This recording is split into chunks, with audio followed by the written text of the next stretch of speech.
Good morning. I have one of those topics to talk about that it's not fun to talk about. So we're just going to roll with it. And I know it's important to God, which is why I'm talking about it. So here we go. Did you know, if you read the book of Proverbs, there are multiple verses about one specific topic. I kid you not, nagging wives are a topic of hot discussion in the book of Proverbs. Multiple verses. In fact, it's funny because every week I meet with a group of ladies from my church, and we read a proverb a day, basically. Every time Monday rolls around, whatever day of the month it is, that's the proverb we choose. And I can't tell you how many times we have each giggled when a verse about nagging wives comes up. Better to live in the corner of an attic than live with a nagging wife. Better to deal with a dripping faucet, or should I say a nagging wife is equivalent of a dripping faucet. There's one that talks about living in a desert, being in comparison to better than living with a nagging wife. So, I don't like it, but it is what it is. So my job is to then break my habit, because even if I don't think that I nag my husband, I think every woman has a little bit of a tendency to be a nag sometimes. And I know it's nothing personal. It's just kind of comes with the territory a little bit. I know it talks about it in Genesis. You're going to want to have dominion over your husband and he will rule over you. These are thinker verses, because I know that I try to control things way more than I should, and I got to work on that. So I'm laughing this morning because my husband likes to have people over, and I generally do like to have people over, but it stresses me a little bit to get my house ready for having people over, because we've talked about it before. Our house is very lived in, and I like my house to be clean and cared for, and we try, but it seems like every time you fix one thing, it's home ownership. So when you try to fix one thing, something else needs fixing. So I've talked about how I pull weeds in one section of my garden, and then I move on to the next section, and I come back, and the weeds that I had just pulled even a couple days before that are growing back, and they're laughing at me, and that's kind of the way our house goes. And I know we're not alone, so it's not a big deal.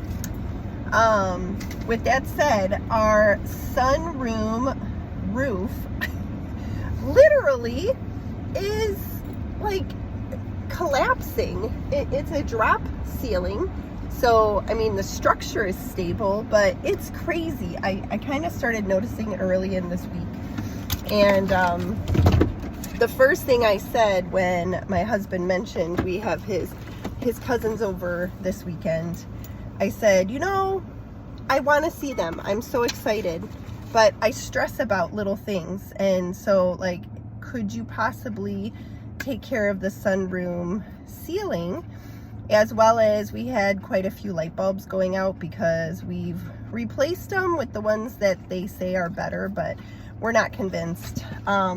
They're not better. In fact, my husband was like, we have lights in the kitchen and a ceiling fan, and I swear he just put those in probably a month or two ago, and they already need to be replaced. So I'm like, could you do those two things before we have company?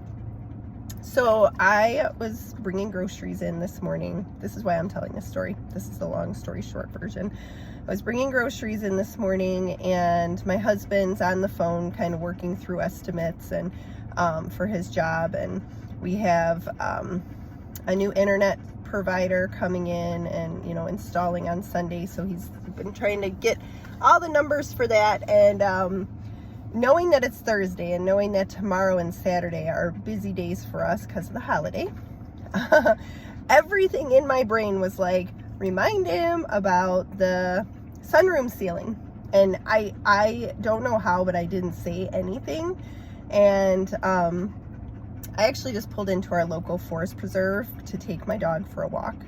And as I was leaving, I asked my husband if he wanted to come with me, and he said, "Oh no, I have things that I have to do here." He goes, "And on top of it, I have to, like dig the trench for the internet providers to come and install the lines, and then I need to work on the sunroom ceiling." And that's the moral of the story. If I would have nagged or even just mentioned it to him, because we had talked about it already earlier in the week, if I would have said what I was thinking is, "Will you be working on the ceiling at some point?" That would have put me in the nagging category, because he knows that it needs to be addressed, and he knows that we talked about it so I could feel comfortable having company over.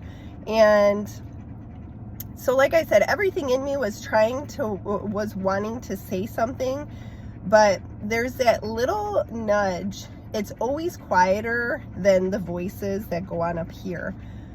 There was a little quieter voice that said, "Don't nag your husband." And that's the voice of wisdom. And even though, like I said, the voices up here tend to be louder, there's a quiet voice inside of you. And that's the one that you want to listen to, because that's usually the one that's going to be right. We get carried away sometimes. It's very, very, very easy to do it. And I can guarantee that I'm going to make mistakes and I'm going to nag my husband, because it's just what happens. But I take those tiny little moments where I actually listen to the smaller, more reasonable voice. I'm always blown away at the fact that God provides for that type of obedience. And as a wife, I want to obey in that type of way. And so that's my encouragement today. It wasn't an easy topic to talk about. I know that it probably ruffles some feathers, but I am seeking truth, and I am seeking for God to refine me, and along with that goes the bad habits and the desires to nag my husband or have dominion over him. And as Forrest Frank says in Your Way is Better, God, your way is better. So I'm going to keep seeking the better way. And that's all I've got. So on that note, I'm taking my dog for a walk around the lake, and I hope you have a great day.